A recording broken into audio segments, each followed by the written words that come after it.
اب ذکر وینزویلا پر حملہ کر کے پکڑے گئے وینزویلا کے صدر اور اہلیہ پر نیو یارک کی عدالت میں فرد جرم عائد کر دی گئی۔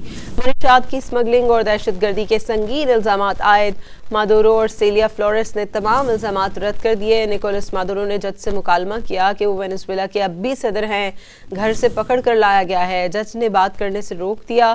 وکیل صفائی نے ضمانت کی درخواست دائر نہ کرنے کا اعلان کیا۔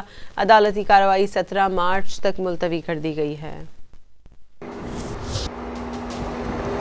میں بے قصور ہوں، شریف آدمی ہوں، اب بھی وینزویلا کا صدر ہوں۔ وینزویلا کے صدر نکولس مادورو نے امریکی عدالت میں فرد جرم عائد کیے جانے کے بعد تمام الزامات کو مسترد کرتے ہوئے خود کو بے گناہ قرار دے دیا۔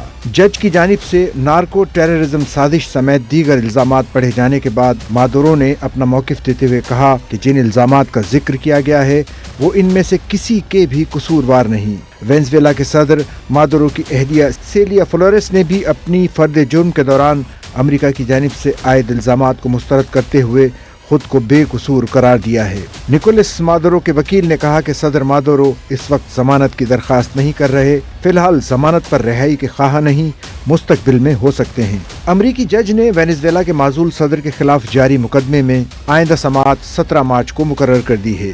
سماعت مکمل ہونے کے بعد انہیں واپس بروکلین جیل منتقل کر دیا گیا۔ اس سے قبل نکولس مادورو اور ان کی اہلیہ کو نیو یارک کی بروکلین جیل سے سخت سیکیورٹی میں ہیلی کاپٹر کے ذریعے عدالت لایا گیا۔